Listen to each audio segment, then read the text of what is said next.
Selamat pagi, Assalamualaikum warahmatullahi wabarakatuh. Saya Sally, saya adalah salah satu pengampu mata kuliah pengenalan pemrograman di Universitas Telkom.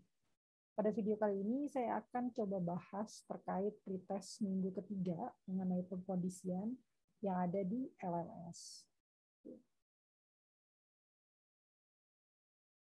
Jadi yang pertama adalah terkait pencetakan dari operasi operator perbandingan.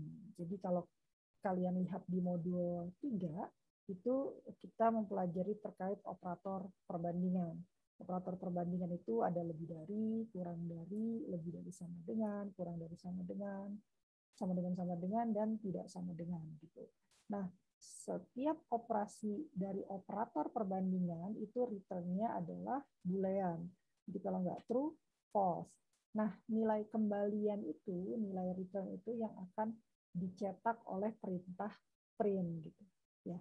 Jadi di sini ada bill sama dengan 5 yang artinya berarti saya punya satu tempat gitu ya, satu tempat.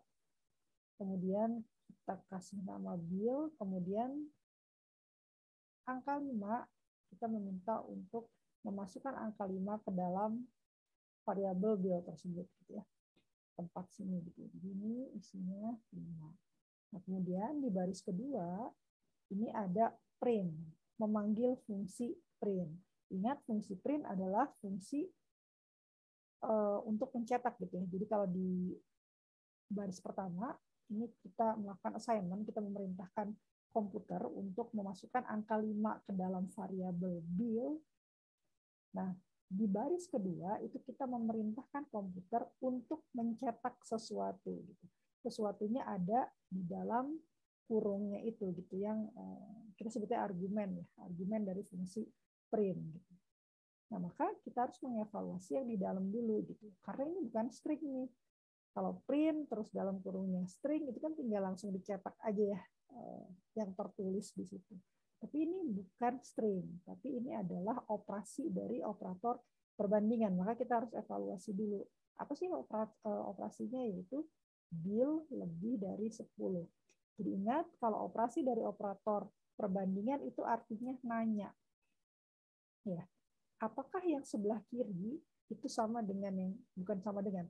Apakah yang sebelah kiri itu tergantung operatornya dengan yang sebelah kanan. Jadi kalau dalam kasus ini dia nanya apakah bill gitu ya, isi dari variabel bill itu nilainya lebih dari 10 gitu. Isi dari variabel bill berapa? 5 kan ya. Jadi 5 lebih dari 10 gitu. Jadi dia sebenarnya nanya apakah 5 lebih dari 10?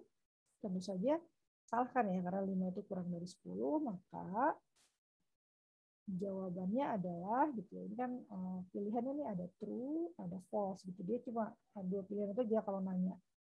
Maka jawaban yang benarnya adalah karena ini tidak memenuhi gitu ya, berarti false gitu. Ya. Jadi ini operasi ini mengembalikan nilai false gitu. Maka yang saya cetak apa ya? Sebenarnya saya mencetak tulisan, bukan tulisan ya. Saya mencetak boolean false ini gitu. Maka nanti akan tercetak false harusnya. Oke.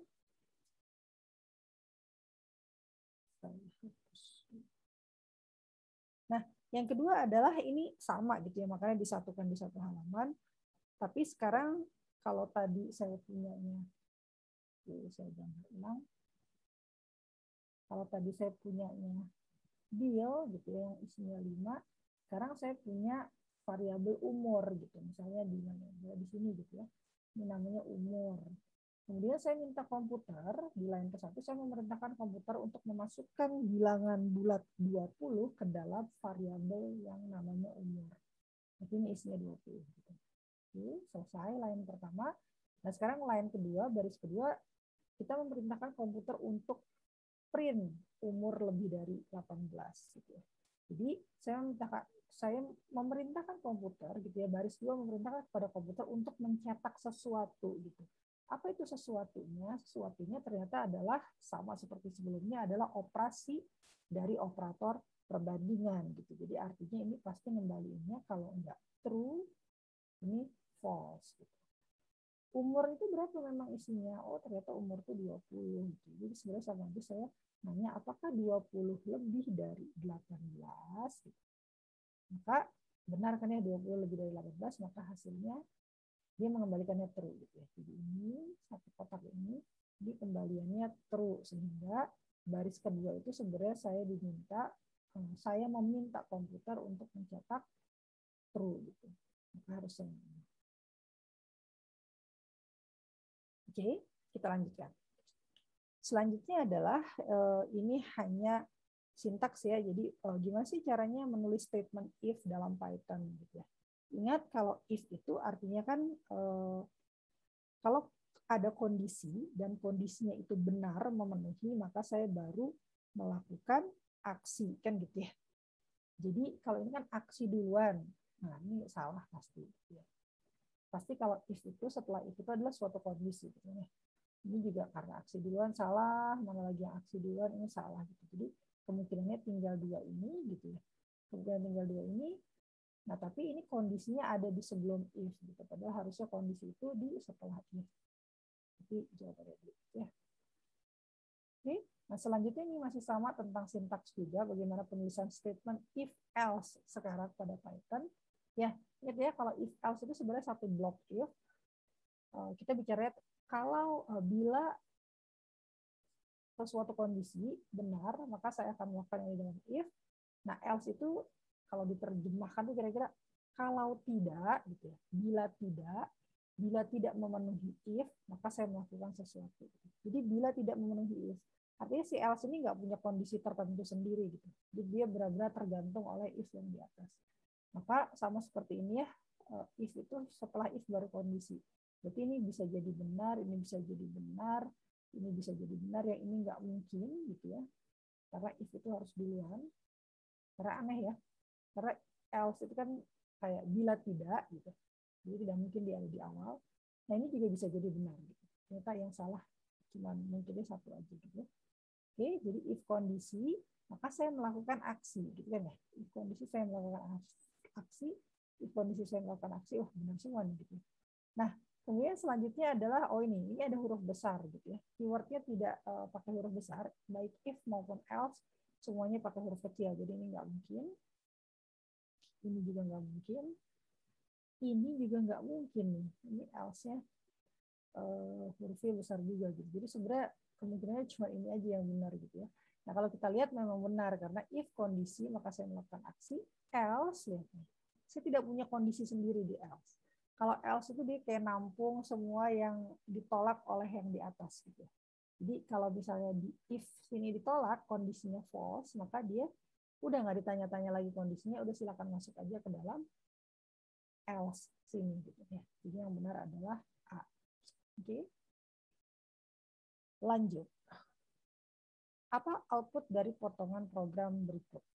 Jadi ada 3 baris sekarang. Nah, tapi kalau kalian lihat ya, ini sebenarnya bisa dilihat cepat aja gitu, karena setelah ini ada if, kalau lihat ini printnya sejajar dengan if, nah itu nggak boleh gitu. Ya. Kenapa nggak boleh? Karena setelah if itu harus di Python itu mewajibkan kita mengetiknya pakai indent gitu, jadi ada agak masuknya gitu. Ya.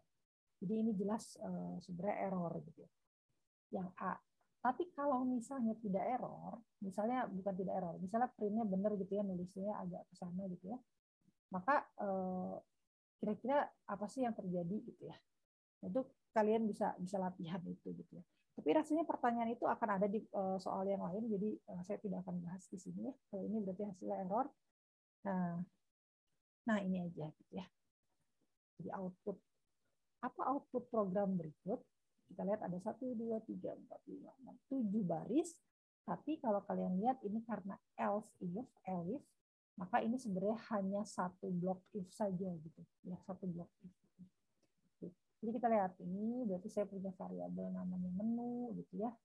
Atas misalnya di sini saya punya variabel namanya menu, kemudian menunya itu angka, kita memerintahkan komputer untuk memasukkan angka 2 ke dalam variabel menu. Ini isinya 2. Nah, kemudian di baris yang ketiga ini, line yang ketiga, kalau katanya if menunya sama dengan 1, ingat sama dengan itu adalah operator perbandingan. Jadi pasti ini jawabnya gitu ya, kembaliannya itu kalau nggak true, false, selalu begitu. Saya akan mengecek apakah menu sama dengan 1. Nah, kita lihat menunya emang isinya apa sih? 2 kan ya. Nah, berarti kan sebenarnya sama saja saya menulis begitu. Jadi nanya nih, apakah 2 sama dengan 1? Gitu. Enggak kan ya. Berarti ini jawabannya false. Nah, if false gitu, maka dia tidak boleh masuk ke dalam if yang pertama. Ingat, kalau dia hanya boleh masuk itu mengerjakan aksi kalau kondisinya true, kalau kondisinya benar gitu. Kalau false nggak boleh. Nah, karena nggak bisa masuk, maka saya akan lihat ke bawah. Oh, ternyata masih ada alternatif lain nih ya. Else itu alternatif lain, tapi ada kondisinya gitu. Beda sama else tadi ya. Kalau else itu ya dia nampung aja, nggak meriksa. Kalau menunya bukan 1 ya, jadi satu baris ini sebenarnya bilang begitu.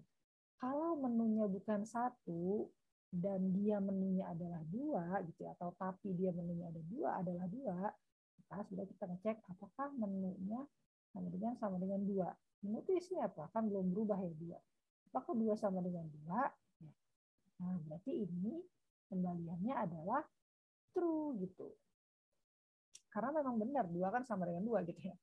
Nah, karena true maka dia boleh masuk ke dalam kondisi yang kedua gitu ya, di elif ini. Makanya dicetak apa? Ayam bakar.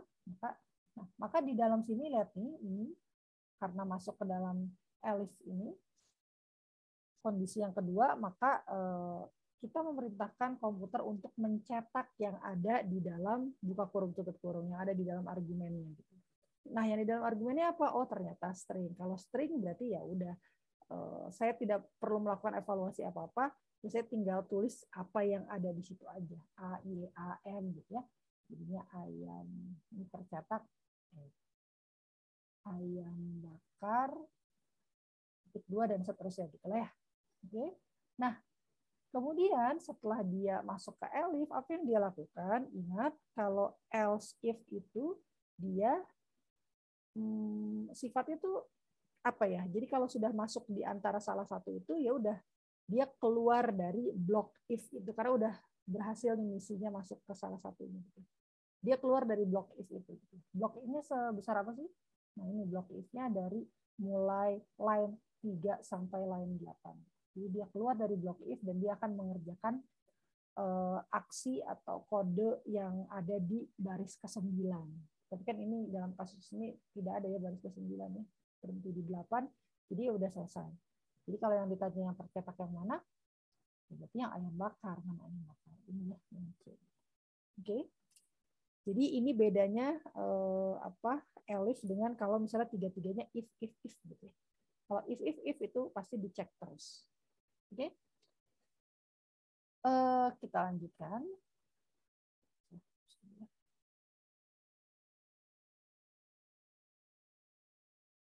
Oke, sekarang ini sama persis dengan yang sebelah kiri. Oh, ada bedanya. Kalau ini ada else-nya ya. Jadi dia cek di sini, kalau nggak masuk di sini dia cek mungkin masuk ke kondisi yang ini, kalau yang ini enggak, berarti coba yang ketiga else yang ini, mungkin dia masuk ke kondisi ini. Kalau sampai yang pertama, yang di line 3 nggak masuk, yang di line 5 nggak masuk, di line 7 nggak masuk, maka di line 9 ini dia akan menerima kondisi apapun gitu ya. Oke, sekarang kita lihat menunya sekarang adalah 4 gitu ya. Jadi saya punya variabel menu ini. Menu ini saya isi punya 4 ya. Jadi kenapa dia berisi 4 itu karena komputernya melaksanakan perintah di baris ke-1. Ya. Kita memerintahkan bahwa tolong masukkan angka 4, bilangan bulat 4 ke dalam variabel menu. Udah ya. Nah, di baris ketiga dia melakukan operasi perbandingan gitu ya. Yaitu ngecek apakah isi menu itu sama dengan 1 gitu. Jadi ini nanya, apakah menu sama dengan 1? Menunya kan isinya 4 kan. Jadi apakah 4 sama dengan 1? False gitu ya. Karena false dia tidak berhak masuk ke dalam aksi di kondisi yang pertama. Kemudian dia cek lagi kondisi yang kedua, ya. Karena dia tidak berhasil masuk, maka dia cek ke kondisi yang kedua gitu ya, yang si else ini. Elif ini gitu ya. Apakah 4 sama dengan 2? Isinya menu kan ini nggak ganti-ganti ya, 4 terus. False juga gitu. Maka karena dia ditolak juga di kondisi kedua, maka dia cari lagi alternatif ke yang selanjutnya gitu ya. Ini yaitu yang ini Elif. Oke.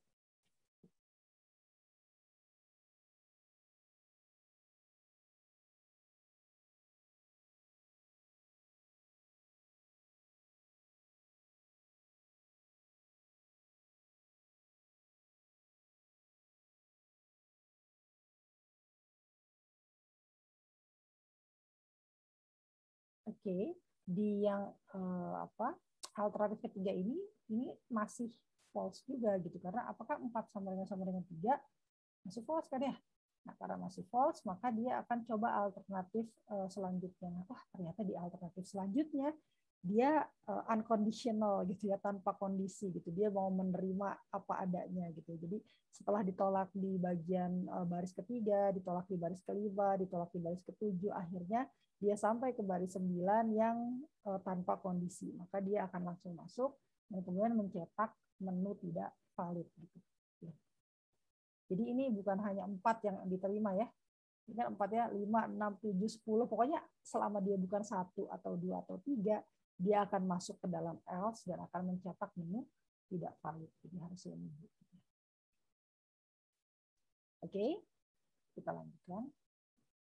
Selanjutnya adalah output juga gitu ya. Cuma ini kita lihat ada operasi modulus, ada operasi tidak sama dengan, kemudian bedanya lagi ini ada perintah, ada 2 aksi di dalam if gitu. Tadi kan yang sebelum-sebelumnya aksinya cuma 1 aja gitu ya di dalam if.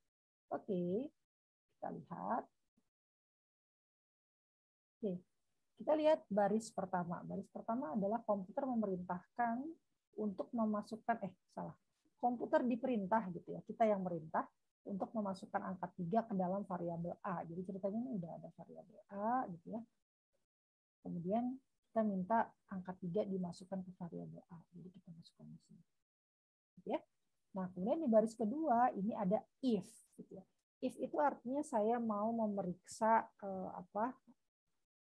mau mengevaluasi apa yang ada di dalam kurung gitu ya. Nah, yang ada di dalam kurung ini supaya jelas saya buka sini. Jadi A persen 2 tidak sama dengan 1. Nah, lihat ini ada 2 operator. Ya, yang pertama adalah operator matematika modulus, yang kedua adalah operator perbandingan tidak sama dengan. Nah, ingat kalau ada 2 operator seperti ini, maka kita harus menentukan presidensinya. Presidensi itu adalah urutan prioritas mana operator yang harus dioperasikan terlebih dahulu.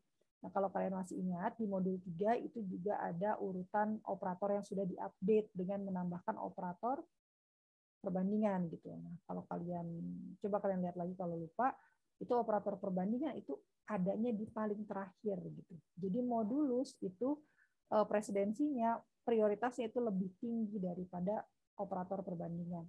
Jadi saya akan mengevaluasi yang persen dulu, yang modulus dulu ya. Oke, jadi A modulus 2. A ini apa? Oh, A ini berarti maksudnya adalah isi dari variabel A gitu ya. Isi dari variabel A apa? 3. Jadi 3% 2. 3 modulus 2. 3 modulus 2 berapa? Ingat modulus itu adalah sisa hasil bagi bilangan bulat. Kan kalau 3 dibagi 2 itu kan sebenarnya kalau di modulus bukan di modulus, kalau dibagi integer division, itu kan jadinya 1 kan ya. Tapi sebenarnya 1 itu kan masih nyisa gitu ya. 3 dibagi 2 itu sebenarnya 1,5 gitu. Tapi karena kalau kita ambil integer itu 1, sebenarnya dia masih ada sisa 1 gitu ya. Sisa setengah kan, sisa 1. Jadi ini 3 dimodulus dengan 2, ini hasilnya adalah 1. Jadi nilai kembalian dari operasi matematika modulus itu adalah 1. Maka setelah ini selesai, jadi sebenarnya nanti si komputer itu akan mengoperasikan 1 tidak sama dengan 1. 1 ini hasil kembalian ini ya, modulus ini. Nah, kalau ini adalah operator perbandingan, nanya gitu ya. Returnnya bukan bilangan bulat seperti ini gitu ya. Returnnya adalah bilangan boolean, true atau false. Apakah 1 tidak sama dengan 1? Salah kan ya pernyataannya, karena 1 itu sama dengan 1. Gitu. Jadi ini false. Gitu ya. Oke, maka operasi ini gitu ya, satu ini, kondisi ini itu jawabannya false. Berarti ini satu kotak ini adalah false. Gitu ya. Oke, karena false maka dia tidak mencetak apa-apa gitu kan ya. Jadi jawabannya adalah tidak ada keluaran gitu harusnya. Oke. Selanjutnya ketutupan. Saya hapus dulu. Oke, yang kedua adalah sama ya, output 3 gitu ya. Saya gambar di sini. Ada variabel namanya var ya. Baris pertama saya meminta komputer untuk memasukkan angka 15 ke dalam variabel var gitu ya. Nah, kemudian di baris ketiga saya melakukan pengecekan gitu ya. Saya melakukan pengecekan apa? Ini kondisi yang ada di dalam kurung ini gitu ya. Saya tulis ulang di sini var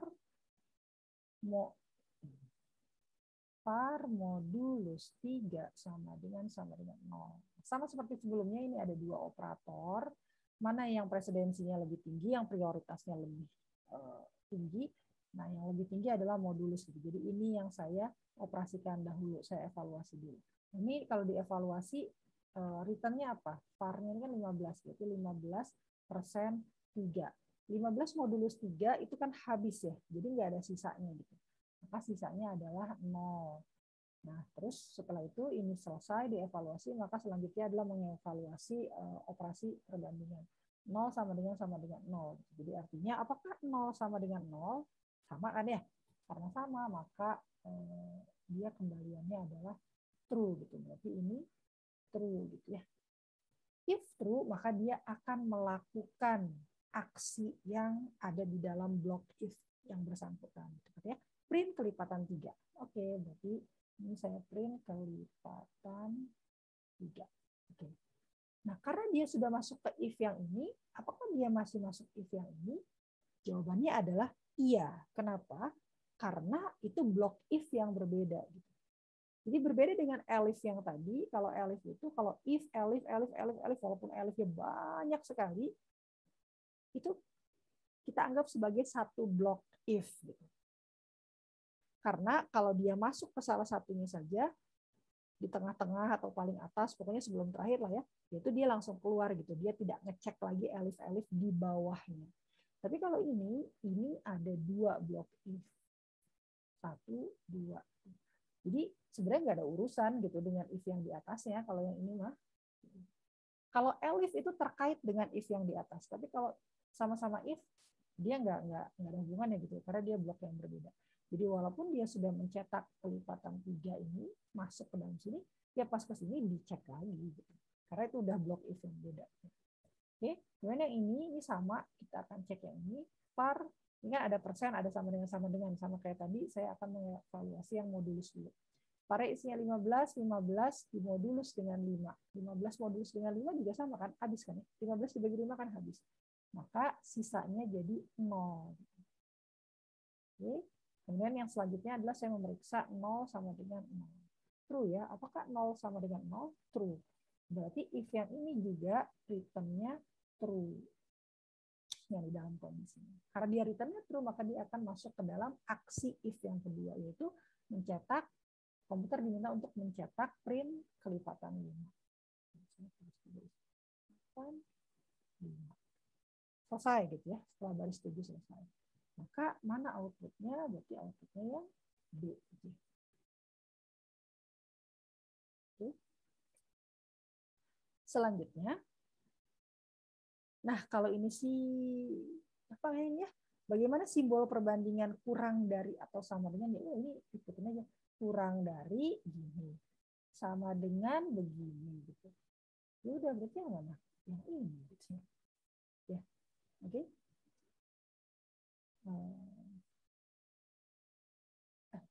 Jauh sama dengan yang ini bagaimana simbol perbandingan lebih besar gitu ya, lebih dari ya, atau sama dengan ya. Oke. Ini juga sama, simbol perbandingan sama dengan ya. Karena perbandingan itu jadi sama dengannya harus 2 kali gitu ya. Beda ya kalau di Python, kalau yang sama dengannya sekali itu namanya assignment gitu ya. Jadi kalau saya ulangi lagi deh ya, misalnya kalau ada A sama dengan 5 dengan A sama dengan 5, yang ini itu assignment. Ya, assignment itu apa? Perintah. Jadi kalau yang ini saya memerintahkan komputer untuk memasukkan angka 5 ke dalam variabel A. Sementara yang kedua ini bukan. Yang kedua ini nanya gitu ya. Dia nanya, apakah isi A sama dengan 5? Jadi kalau ini jawabannya true atau false. Oke.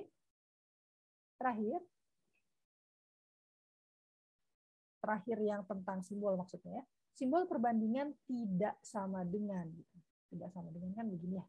Tidak sama dengan. Berarti yang B. Oke, kita lihat masih ada ya. Nah, ini pengertian ya. Kapan aksi yang terdapat pada else dijalankan? Ingat, else itu dia itu tadi yang unconditional itu gitu ya. Jadi dia menerima apa adanya gitu ya. Kalau udah ditolak sama yang di atas-atasnya gitu ya, dia akan menerima tanpa nanya lagi gitu kondisinya bagaimana gitu ya. Jadi saat kondisi pada if bernilai benar, tentu saja tidak. Kalau misalnya yang if-nya udah masuk benar, maka dia nggak ngelirik lagi ke else gitu ya. Gitu ya. Suka hati tentu saja tidak gitu ya. Tidak dapat ditentukan. Bisa ya harusnya. Kemudian setiap saat enggak juga gitu ya. Karena bisa jadi kan dia bisa kadang bisa masuk if, kadang bisa masuk elif gitu ya. Kalau udah ditolak semuanya baru masuk else. Nah, ini saat kondisi pada if bernilai salah. Oke. Ini yang paling dekat yang E gitu ya. Karena dengan asumsi berarti ini kita mengasumsikan isi blok if-nya tuh cuma if dan else saja gitu. Karena kalau misalnya if, elif, else, itu kan kalau kondisi if-nya salah, dia belum tentu juga masuk else. Bisa jadi masuk elif gitu loh. Tapi kalau baca soal di sini, ini berarti kita harus bisa mengasumsikan bahwa oh oke, yang nomor soalnya yang A, B, C, D itu nggak mungkin gitu ya. Yang mungkin tuh E. Berarti kalian harus bisa membayangkan bahwa ini maksudnya strukturnya adalah struktur if else saja gitu ya tanpa elif. Oke. Jadi jawabnya yang paling dekat ya E gitu ya.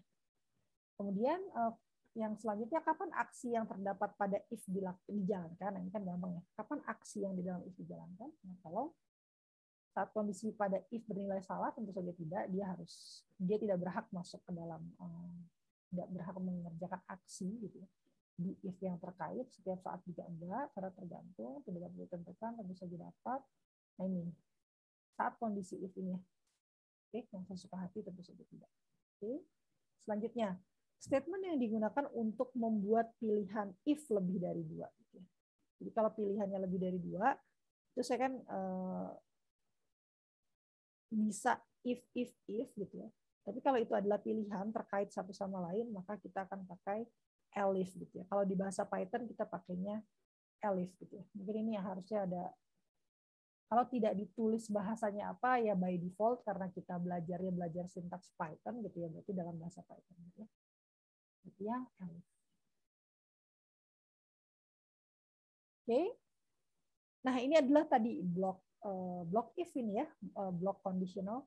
Perhatikan gambar berikut. Blok manakah yang merupakan keseluruhan statement program gitu. Jadi yang satu yang seluruhnya gitu. Jadi ini kalian bisa baca ya di modul 3 ya. Jadi kalau yang seluruhnya itu adalah blok 1 ini gitu. Kenapa blok 1? Kenapa blok 1? Kenapa bukan blok 2 dan blok 3 misalnya? Karena blok 2 dan blok 3 ini bukan keseluruhan, karena blok 2 dan blok 3 itu miliknya blok 1 gitu. Ya, lihat ini deh. Lihat indentnya gitu. Kalau blok M lucu ini yang bikin soal. Oke. Kemudian yang blok 3 itu juga tentu saja tidak, karena blok 3 itu ya tergantung blok 2, tergantung blok 1. Jadi dia tidak bisa melepaskan diri gitu ya. Dia bukan belum selesai gitu kalau blok 3-nya selesai. Kemudian blok 2 juga sama aja gitu ya. Jadi pilihannya hanya blok 1 gitu. Karena dia yang apa ya? Ya yang inilah yang lengkap gitu, yang selesai gitu. Dia tidak tergantung oleh yang lain. Oke. Oke, selanjutnya. Nah, yang ini agak kelihatannya ribet gitu ya, tapi kalau dilihat satu-satu ya enggak juga. Pertanyaannya adalah ini ya, output dari program tersebut jika saya bisa lihat output dari program tersebut jika sebentar saya nyontek dulu soalnya. Jika bil 1, bil 2, bil 3 bernilai 3, 4, 9. Oke. Terlalu bawah ini ya. Jika bil 1, bil 2, bil 3 isinya 3, 4, sama 9. Jadi usernya itu masuknya 3 gitu ya. Nah, ini kalian lihat ya, ini kalau masih ingat itu adalah apa istilahnya? Nested function gitu ya. Atau inner function. Oke. Jadi kalau kalian pusing, ini kalian lihat nih. Ini nih seperti saya bilang ini kalau yang di dalam input ini sebenarnya make up aja supaya tahu gitu ya. Ada pertanyaannya gitu. Tapi sebenarnya saya bisa nulis kalau secara singkatnya bil 1 sama dengan integer input. Nah, gitu ya. Gitu juga sama aja gitu ya. Oke. Nah, kita lihat yang ini. Apa ini inner function? Apa itu nested function? Jadi ini kan ada fungsi di dalam fungsi gitu. Kan int itu adalah fungsi yang mengubah apa? Mengubah string menjadi sebenarnya bukan mengubah string sih, mengubah argumen yang ada di dalam itu menjadi integer. Oke. Nah, kemudian input juga fungsi gitu. Apa itu? Fungsi apa itu? Fungsi input adalah fungsi yang memungkinkan user untuk memasukkan input gitu. Jadi ngetik di ya dalam kasus kita mah ngetiknya dari dalam keyboard gitu kan ya, ngetiknya dari keyboard. Oke. Nah, jadi kalau ada statement kayak gini sebenarnya si komputer ngerjain yang mana dulu sih? Yang ini dulu, yang paling luar dulu gitu. Jadi ada int. Oh, berarti saya meminta komputer untuk gitu ya. Untuk apa? Untuk mengubah sesuatu menjadi integer. Sesuatunya apa? Sesuatunya ini yang di dalam argumennya dia gitu. Ternyata sesuatunya itu adalah input. Nah, sesuatunya ini input, buka kurung tutup kurung ini. Artinya apa? Artinya nggak tahu apa yang mau dijadikan integer kan? Jadi saya harus menjalankan input dulu gitu. Jadi kalau ada fungsi di dalam fungsi, di dalam fungsi, di dalam fungsi, di dalam fungsi gitu ya, pasti yang dikerjain tuh yang paling atomnya gitu, yang paling dalamnya gitu. Ya. Dalam kurung yang paling dalam. Oke. Nah, maka si input ini dijalanin dulu gitu kan ya. Input ini apa? Input itu meminta masukan. Gitu. Jadi ternyata katanya dikasih tahu bahwa masukan dari user itu adalah 3 gitu. Jadi si input si user itu masukin angka 3. Gitu. Nah, berarti ini nilai kembaliannya adalah return-nya adalah fungsi input itu return-nya adalah string 3 gitu. Jadi ini si 3 ini nanti saya ganti 3 gitu. Jadi sama aja komputer itu sebenarnya menerima integer 3 gitu loh. Ya, karena inputnya kan tadi 3. Sudah ditentukan. Maka integer 3 jadinya kan ini nilai kembaliannya apa? Return-nya kalau fungsi int itu return-nya adalah ya bilangan integer gitu. Jadi nanti dia ini mengembalikan bilangan bulat 3. Oke. Tadi integer ini siapa yang manggil? Ini ya. Ada ini kan ada bil 1. Jadi ini sebenarnya sama aja saya nulis bil 1 sama dengan bilangan bulat 3 gitu ya. Jadi kalau dilihat nih ini saya punya 3 variabel gitu ya. Ini ada bil 1. Nanti misalnya bil 2 di mana ya, di sini bil 2 Nanti mungkin bil 3 ada di sini gitu ya. Bil 3. Jadi bil 1, ini saya minta untuk si angka 3 itu dimasukkan ke dalam bil 1. Gitu. Ini 3. Gitu ya. Yang selanjutnya bil 2 tuh sama persis dengan bil 1. Gitu ya. Tapi katanya tadi 4. Kemudian terakhir bil 3-nya katanya 9. Gitu ya. Oke. Kenapa kok tadi dihapus nih yang di dalam kurung input itu biar nggak bingung gitu ya. Tapi kalau udah biasa terus mau ditulis nggak apa-apa gitu ya. Nanti cuman paling itu tuh cuman kayak muncul tulisan bilangan ke 1 gitu. Jadi kita tahu oh sekarang ini saya mau masukin bilangan ke 1. Tapi si yang nilai kembaliannya tetap si angkanya doang, bukan nggak ada tulisan bilangan ke 1 gitu nggak masuk. Oke, udah ya. Ini 1 udah, 2 sudah, 3 sudah. Sekarang kita masuk ke 5. Oke. Nah, yang kelima ini ini adalah operasi perbandingan. Dia ngebandingin apakah bil 1 lebih dari bil 2, nanya gitu. Bil 1-nya berapa? Bil 1-nya 4. Apakah 4 lebih dari bil 2? Bil 1-nya 3 ya, sorry. Ini susah. Oke. Mudah-mudahan kebaca gitu ya, bil 1-nya 3, terus bil 2-nya 4. Pertanyaannya apakah 3 lebih dari 4? Oh, tentu tidak gitu ya. Ini false berarti ya. Karena dia false, maka dia tidak berhak masuk ke aksi dari si if itu. Aksi dari if itu apa? Oh, aksinya ternyata banyak dia segini sekotak ini. Ya, lihat aja tabulasinya. Maka ini tidak dilakukan. Karena apa? Karena nilai bil 1-nya tidak lebih dari bil 2 gitu, false. Maka terus dia masuk kemana? Oh tenang, ternyata yang sejajaran sama dia itu ada else. Ingat else itu tanpa kondisi gitu ya. Ditolak di atas, oke, saya terima apapun kondisinya gitu ya si else ini. Oke, maka dia akan masuk ke else. Maka dia akan berhak mengerjakan aksi yang di dalam else. Nah, tapi ternyata aksi di dalam else itu ada kondisi juga gitu, ada if else juga ternyata gitu. Maka saya akan masuk ke baris 14 gitu. Jadi langsung lompat ya dari baris ke-5 ditolak langsung ke baris 13 terus diterima masuk ke baris ke-14. Ini sama, ini adalah operasi perbandingan. If bil 1 lebih dari bil 3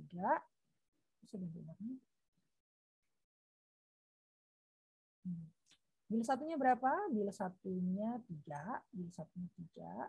Kemudian bil 3-nya berapa? Bil 3-nya 9. Oke. Apakah 3 lebih dari 9 kan gitu jadinya ya. If 3 lebih dari 9. Ternyata kan false gitu ya. 3 kan tidak lebih dari 9. Ini false lagi. Karena false maka dia tidak berhak mengerjakan aksi dari if yang bersangkutan. Mana aksi dari if yang bersangkutan? Ini tidak boleh dikerjakan. Karena ditolak di if yang ini, maka dia akan cari apakah masih ada yang mau menerima saya? Oh, ternyata ketemu else gitu. Else itu sama seperti tadi, dia tidak butuh kondisi. Pokoknya ditolak if, boleh masuk ke saya. Gitu ya. Maka saya akan mengerjakan aksi yang ada di dalam else. Apa itu aksi yang ada di dalam else? Aksi yang ada di dalam else adalah satu kotak ini. Pokoknya lihat aja tabulasinya. Ya. Nah, kemudian ternyata aksinya if juga gitu ya. Oke. Nah, if-nya ini apa? Bilangan 3. Bil 3 apa isinya? Bil 3 adalah 9. Bil 2 adalah 4. Nah, ini kan nanya kan, operasi perbandingan. Apakah 9 lebih dari 4? Nah, akhirnya true gitu ya. Nah, karena dia true, ini kan lebih dari 4. Karena dia true, maka apa? Maka dia berhak mengerjakan aksi pada if yang bersesuaian. Yang terkait ini. Jadi apa yang dicetak? Yang dicetak adalah bil 3. Bil 3 siapa? 9. Terus cetak apa lagi? Bil 2. Bil 2, 4. Ingat ya, ada spasi ya, karena dia by default separatornya adalah spasi. Kemudian bil 1. Bil 1 apa? 3. Udah ya, itu kecetak. Oke. Nah, setelah dia melakukan aksi yang ada di if, kemanakah dia? Ke bawah kan ini ketemu else ya. Apakah dia akan masuk ke else? Enggak. Kalau diterima sama yang di atas, dia udah nggak ngelirik yang di bawahnya gitu. Ya. Dia langsung, pokoknya kalau udah ada salah satu yang nerima dia langsung keluar dari block if yang bersangkutan. Block if-nya kan yang ini ya, yang oranye ini, yang sekarang saya ganti jadi hijau. Maka dia akan langsung keluar ke, harusnya nanti ke baris 21. Gitu. Kan baris 21 itu di luar blok itu kan. Di baris ke-21 udah nggak ada apa lagi gitu. Jadi ya udah selesai. Oke. Yang tercetak adalah 943. Ini ya. Begitu. Ini mungkin yang terakhir ya. Betul, yang terakhir. Jadi itu adalah soal terakhir yang ada di pretest minggu ketiga. Oke, terima kasih. Semoga bermanfaat. Selamat pagi. Wassalamualaikum warahmatullahi wabarakatuh.